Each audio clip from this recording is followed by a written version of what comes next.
So in the Forensic Accounting Academy, the mission of that program is the art and science of investigating people and money. How does your training curriculum fit within that mission of this program? Well, we look at things a little different at the Academy because we also, besides looking at the financial side, we look at the people as well. And we do our investigation where we try to expand the information we have in order to better try to approach resolving the case. So we look at it from the interviewing stage, we look at it from the investigation stage, and we look at it from the nuts and bolts forensic accounting techniques that we learn, as well as learning how to produce the information so that the ultimate reader, whether it's the jury or a judge or an attorney, will be able to understand it with a non-financial background. So today's class, what would be like a couple of items that you're imparting upon the participants today? What kind of things are you discussing with them? We're talking about one of the things, different techniques like a timeline analysis to put your data, both your financial and non-financial data, so you can analyze the case properly, because a lot of times the non-financial data will lead you to the areas you should be investigating. We're looking at entity charts, identifying the people involved so you can expand your scope of investigation. We're looking at ratios, various ratios. When you look at financial manipulation, you don't always have the time, money, or resources to look at the entire database. So you want to be able to focus on the years that are suspect, and our ratio analysis testing allows us to do that. Tell us about a current case that you have worked on where some of these techniques have been useful for you. Well, we had many of them, and it happens, every week. We had one where we were given 6 years of financial statements, bank statements, and records and such for 4 different companies. It was a huge amount of information to intake, and we asked for the information electronically. From that, we were able to detect, using gap detection, which is a technique that we use, that 17 checks were missing. And it was quite amazing when we went to our first meeting with opposing counsel, and before we even started the negotiations, the attorney I was working for was able to tell him we're missing these 17 checks. I wish I had a camera to look at his face when he realized that we had discovered the fraud immediately.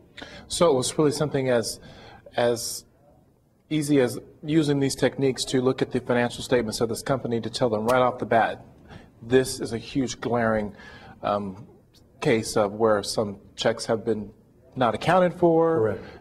And how did that case or that's engagement wrap up for you? Well, it ultimately settled very quickly when they realized we were onto the fraud, and it also, was very cost effective, and in terms of getting people's lives back on track, it expedited the process. Instead of going through a full litigation, we were able to stop it pretty quickly. So in some cases, you are able to work with your clients to not drag out long litigious matters.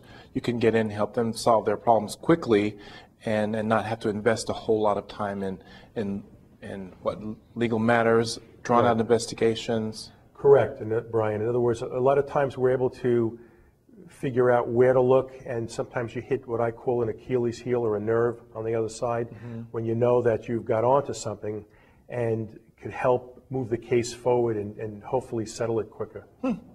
So you said it happens a lot in your practice. You've got a successful practice, but every day you get different types of inquiries about using your services. What other types of areas do you focus on? The types of cases we work on. We work on, general commercial litigation, which, could be shareholder disputes, could be contract disputes. We do some, family law. We also do regular valuation work in terms of due diligence. And we also do work for trustees in the area of bankruptcy.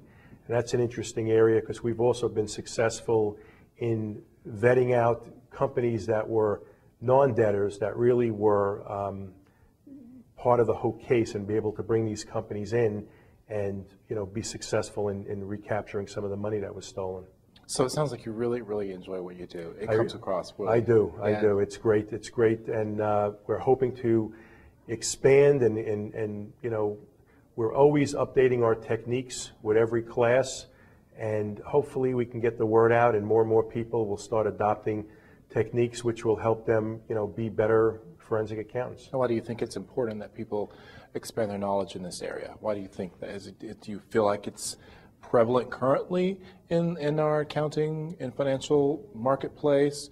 Or you just mentioned that we really need to work to get it out more? Well, there's always new techniques that are being discovered, and we're actually bringing in some new techniques because a lot of accounting professors, in order to keep their tenure, write these great articles, and it stays in the academic arena. So if we can apply some of these things, like for instance, looking at the accruals, the total assets, and those kind of ratios, we can expand our knowledge and be able to be more efficient. And I think it's important for people to learn these things rather than just do the same old type of techniques which might not always apply.